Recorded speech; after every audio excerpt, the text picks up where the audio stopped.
What if I were to make several errors with my SF-86 form? Not just one, but a bunch. What would happen in that instance? Again, it would depend on what kind of errors there were. One of the concerns we have had is in the current form, the electronic SF-86, it is, to use technical talk, a little bit kludgy and can be prone to some level of people making mistakes. And so we take that into account. In fact, we're working together with other elements of the government to build a new electronic application form that is far more user-friendly and will lead to less errors on the front end and even perhaps do some fact-checking on behalf of the applicant during it. But to answer your question about if it's a number of errors, it would depend. I mean, how many what if there are errors even in my correction? How many do-overs do I get? Fair question. Ultimately, we would capture the information as much as we can capture from the applicant and try to verify it. At some point, we will make a decision to send the information to the adjudication facility that it makes the ultimate decision about whether an individual gets the clearance and let them judge for themselves as to whether they think this is too much or not too much. I understand. You know, this isn't a hypothetical situation. As you know, Senior White House Advisor Jared Kushner submitted 4 addendums to his security clearance paperwork after his original SF-86 forms contained more than 100 errors and omissions, mostly related to the failure to disclose foreign contacts. Retired General Flynn failed to disclose payments of over $600,000 for his work representing authoritarian regimes in Washington. Both were approved for their security clearances.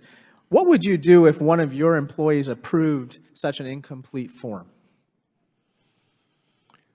So working in the hypothetical without using into particular subjects on this, if the investigator did not, if the applicant said, I didn't do this or failed to report it, the question would be, how does the investigator find that it was failed to be reported? And if the investigator discovered that it had been failed to be reported, the first step would be to go back and try to understand why it was missed and what was missed and capture it again. And I don't know in the particular cases you're talking about, because we had no visibility in our organization to any of those activities. Those were done by other organizations, what that meant. But there would be a point when an adjudication facility, adjudication organization has to take into account those mistakes. So it's not our decision to make that decision. It's not our purview to make that decision. We simply report what we know and how many addendums there may be to a report, and we report that. Is there ever an instance where someone can command you to fast track the verification of an SF-86 form?